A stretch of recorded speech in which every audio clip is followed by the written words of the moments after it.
Nĩ mbica ĩrĩa tũngiria aruti a wĩra na agũri nduka-inĩ nene ya Nakumatt Lifestyle, mĩrango ĩgathĩkĩtwo na gũcinĩrĩrwo na nja. Ũrũgamĩrĩri wa nyumba ĩno ũkĩenda Nakumatt ĩrehe thiirĩ mũnene wa ukombori ũrĩa ũratarĩrwo gũkĩria mĩeri 5. Kũringana na mũnini wa mũrũgamĩrĩri mũnene Ruhonge-inĩ rũrũ Hesbon Tibini, bena aruti a wĩra angĩ matirahetwo mũkana ũyũ, no marokire gũtũngwo nĩ kĩmako. Nimekuja tu asubuhi kufungua vile na ufunguanga. Nikaenda ndani nikakuta watu wamenifuata wengi.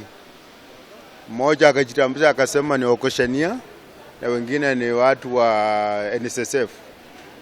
So wakasema nitoke nje. Hao ndio wenye nyumba. Wanaruti a wĩra aya nĩmaikitie mũhwa wao, makiria makiuga atĩ matirĩhĩtwo kwa ihinda rĩtanyihĩirie mĩeri 6. Nakumatt staffs are suffering.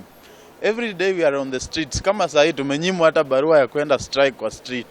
And we are wondering where is the government in all this? Imagine mtu kusurvive 6 months without salary, without pay, na government iko tu imenyamaza. Kwa ihinda kambuni ya Nakumatt ĩkoretwo ĩgũmĩirwo nĩ thĩna wa mathiiri, magĩtarĩrwo gũkorwo makinyĩtie ciringi bilioni 15. Thĩna ũrĩa nginyagia umuthi ũtarĩ ũrona kĩhonia.